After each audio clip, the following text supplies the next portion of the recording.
दोस्तों, आज हम लोग यहाँ पे डिस्कस करने जा रहे हैं तेलंगाना स्टेट का latest minimum wages already publish हो चुका है और यह इफेक्टिव है 1 अप्रैल 2022 से।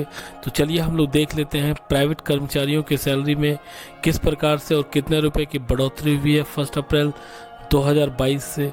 तो जितने भी ऑर्गेनाइजेशन तेलंगाना स्टेट के अंतर्गत काम कर रहे हैं और वह ऑर्गेनाइजेशन यदि शॉप एंड इस्टेब्लिशमेंट एक्ट के अंतर्गत रजिस्टर्ड है, उसमें काम करने वाले सभी एम्प्लॉई इस मिनिमम वेजेज के हकदार होंगे और इसको इस बढ़ोतरी का फ़ायदा मिलेगा। तो मैं आपको यहाँ पे प्रेस नोट के द्वारा जो भी नोटिफिकेशन जिसमें सीपीआई इंडेक्स नंबर के बारे में बताया गया है उसका भी यहाँ पे मैं आपको प्रोड्यूस करके दिखाऊंगा। और अगर आपको वह चाहिए तो आप अपना ईमेल आईडी शेयर कर दीजिएगा, मैं आपको वह शेयर कर दूंगा। और मैं आपको यहाँ पे एनालिसिस करके भी बताऊंगा कि लास्ट जो हाफ ईयरली है उसमें जो मिनिमम वेजेज में वीडियो बन के आया था उसमें और लेटेस्ट जो वेरिएबल डियरनेस अलाउंस बन के आया उसमें कितने रुपए का बढ़ोतरी हुई है पर मंथ के अकॉर्डिंग। तो डायरेक्ट चलते हैं, हम लोग चार्ट के माध्यम से देख लेते हैं क्या लेटेस्ट मिनिमम वेजेज बन के आया है। तो यहाँ पे आप देख पा रहे हैं कि जो प्रेस नोट के द्वारा जो commissioner of labour Telangana Hyderabad और जो competent authority under minimum wages act 1948 के द्वारा जो डिक्लेयर कर दिया गया है कंज्यूमर प्राइस इंडेक्स पॉइंट, जो वेरिएबल डियरनेस अलाउंस के कैलकुलेशन के लिए लिया जाता है स्टेट ऑफ तेलंगाना में, जो इफेक्टिव है 1 अप्रैल 2022 से।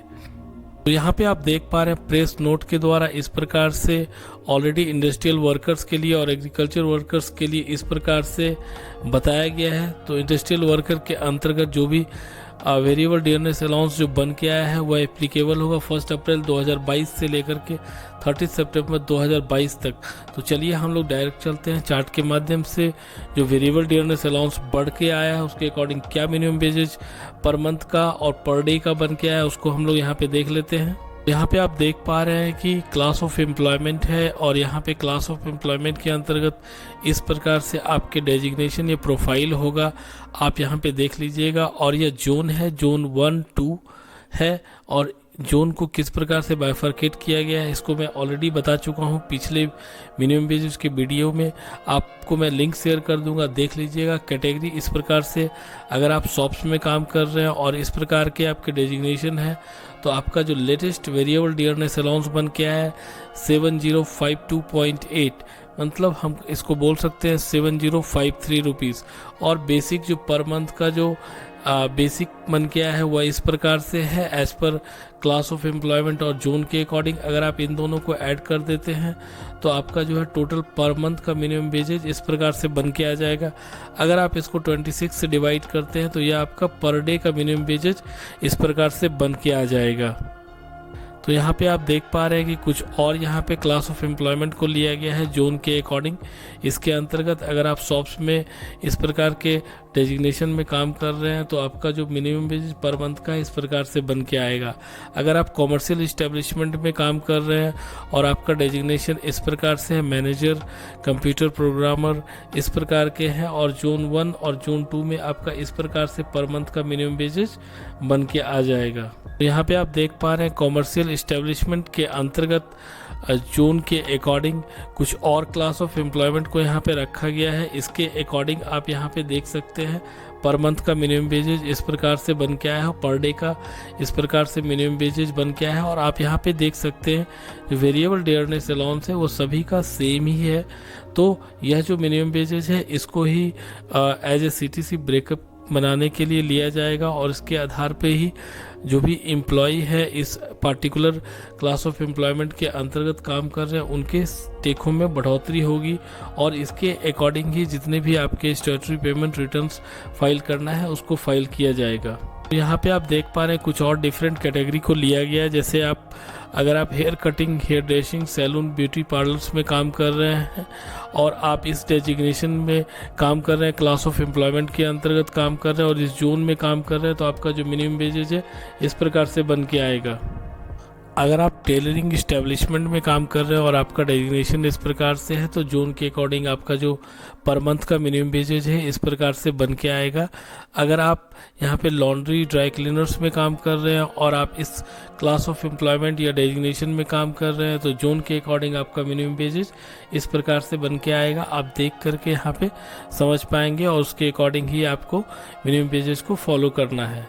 तो यहाँ पे आप देख पा रहे हैं कि कुछ और कैटेगरीज को अदर्स में रखा गया है जो भी इस कैटेगरी में नहीं है, जैसे फार्मासिस्ट है, प्लांट ऑपरेटर है, एयर कंडीशनर है, गोल्ड स्मिथ है, photo frame workers, AC plant operators को रखा गया अदर्स में। तो यहाँ पे आप देख लीजिएगा जोन 1 और जोन 2 के अकॉर्डिंग आपका लेटेस्ट मिनिमम वेजेज जो है तेलंगाना स्टेट के अंतर्गत इस प्रकार से बन के आएगा। यहाँ पे आप देख पा रहे हैं कि मैंने सिक्योरिटी सर्विसेज के अंतर्गत जो भी एम्प्लॉयमेंट है और उनका डेजिग्नेशन, अगर यहाँ पे आप देख पा रहे हैं कि सिक्योरिटी सुपरवाइज़र है तो वह हाईली स्किल्ड कैटेगरी के अंतर्गत आएंगे। अगर आप सिक्योरिटी ऑफिसर भी हैं तो आप हाईली स्किल्ड कैटेगरी के अंतर्गत आएंगे।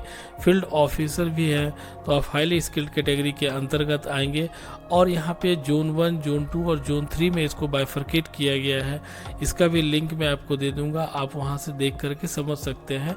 और इसके अकॉर्डिंग आप देख सकते हैं इनका बिहेवियरल डियरनेस अलाउंस थोड़ा डिफरेंट है, तो इसके अकॉर्डिंग ही इसका मिनिमम वेजेज यहाँ पे बन के आया है, आप देख सकते हैं। और इसको ही आपको फॉलो करना है।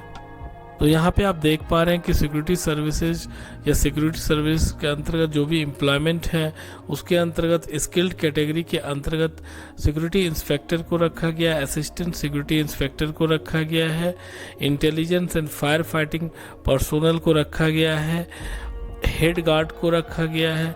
तो उनका जो मिनिमम वेजेज है पर मंथ का इस प्रकार से एज पर द जोन बन के आएगा। आप यहाँ से देख के इसको समझ सकते हैं। तो यहाँ पे आप देख पा रहे हैं कि अगर आप सेमी स्किल्ड के अंतर्गत जो भी सिक्योरिटी सर्विसेज में है उनका डेजिग्नेशन इस प्रकार से होना चाहिए।